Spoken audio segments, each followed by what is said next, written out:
पालकांना नमस्कार, जय हिंद. आता नुकत्याच शाळेला सुट्ट्या लागलेल्या आहेत. गेली 10 महिने मुले शाळेमध्ये आमच्याबरोबरच होती आणि त्यांना शाळेमध्ये यायला आवडत देखील होतं. पण आता फक्त 2 महिने ती मुलं तुमच्याकडे आहेत.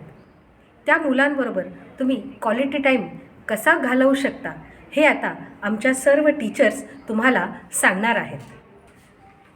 सहकुटुंब जेवणाचा आस्वाद घ्या. मुलांना शेतकरी आणि त्याच्या श्रमाचं महत्त्व पटवून द्या. त्याबरोबर अन्न वाया घालवू नका. मुलांना जेवणापूर्वीची सगळी तयारी घ्यायला शिकवा. ताट, पाणी, वाटी, चमचा आणि त्याच्यानंतर जेवणानंतर स्वतःचे ताट धुवून व्यवस्थित जागच्या जागी ठेवण्याची पण सवय लावा. त्याच्यामुळे मुलांना श्रमाचे महत्त्व कळते. पालकांनो, मुलांना आता सुट्टी लागली आहे. त्यांचा वेळ काही जात नाही. मग त्यांना छोटी छोटी कामं शिकवा. त्यांची मदत घ्या. जशी भाजी निवडणं, सरबत करणं, भेळ बनवणं, हे छोट्या छोट्या कामात त्यांना आनंद मिळू द्या.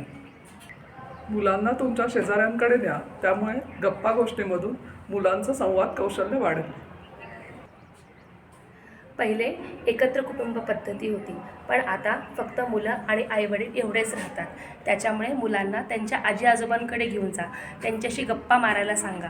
त्यांचे आशीर्वाद आणि त्यांचं प्रेम त्यांच्या भावी आयुष्यासाठी खूप महत्त्वाचे ठरणार आहे.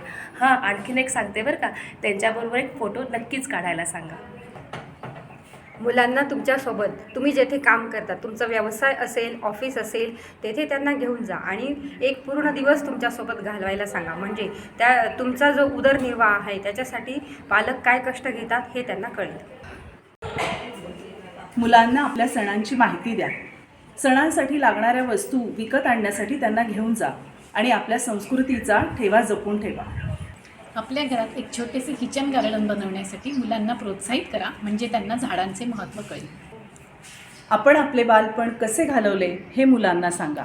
आपल्या आजोळी आपण कसे खेळ खेळलो हे मुलांना समजावून सांगा आणि या गोष्टीतून त्यांना माहिती द्या.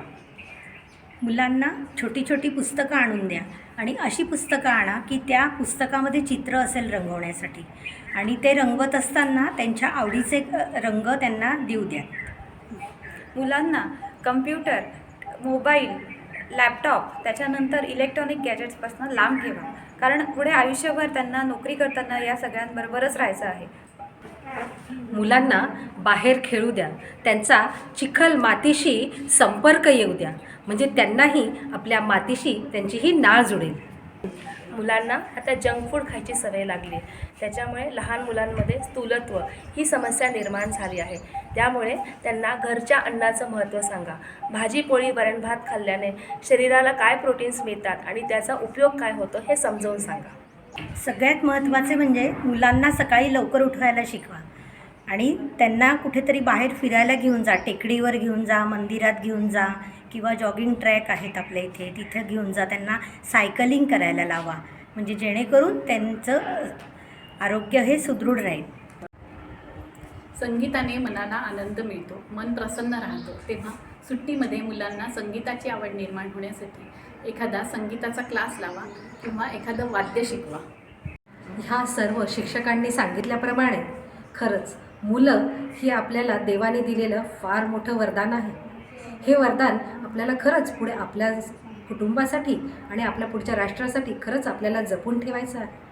त्याच्यामुळे त्यांना जोपासण्यासाठी आपण काय करू शकतो आणि ह्या टीचर्सने सांगितलेल्या व्यतिरिक्तही तुम्ही अजून काय करू शकता ह्याचा नक्कीच विचार करा. म्हणूनच म्हणतो आपण, मुलं ही देवाघरची फुलं आहेत.